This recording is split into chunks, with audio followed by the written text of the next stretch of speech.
وهذه الأساليب متنوعة وأيضا مفيدة جدا حتى نستفيد في كتابة اللغة العربية وأيضا عندما نكتب نصوص وأيضا عندما نستعمل اللغة العربية الفصحى.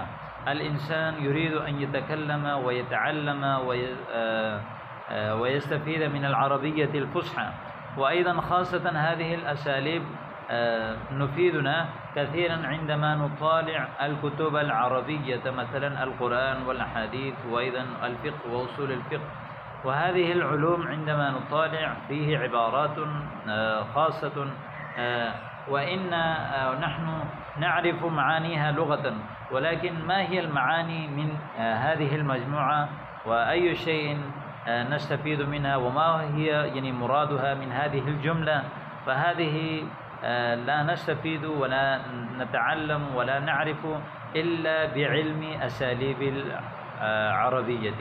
وهذا الكتاب عندما ننظر في هذا المجال مفيد كثيرا وهو يفيدنا كثيرا، فعليكم أن تحفظوا هذه الأساليب وتستعملوا كثيرا وتكتبوا وأيضا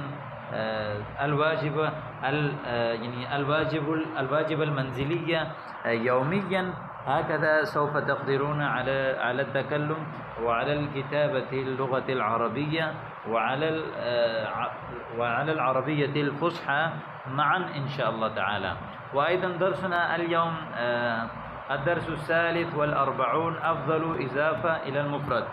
في الدرس السابق نحن ندرس كثيرا، ندرس من أيام أساليب التفضيل، وأيضا استعملنا أساليب كثيرا وهو أيضا أسلوب رائع ويستعمل في اللغة العربية كثيرا.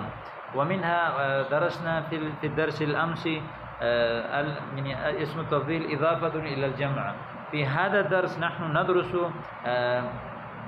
اسم التفضيل إضافة إلى المفرد. يعني في الدرس السابق كان اسم التفضيل إضافته يعني إلى الجمع، مثلا هذا أنشط طلاب الصف وفلان يعني هذا أقوى طلاب الصف، هذه الجماعة أفضل جماعات، وهذه هناك إضافة اسم التفضيل إلى الجمع. ولكن في هذا الدرس نحن ندرس ونضيف يعني اسم التفضيل إلى المفرد، مثلا الحارث أفضل معلم في المدرسة، أفضل اسم تفضيل ويعني إضافته إلى مفرد معلم. الحارث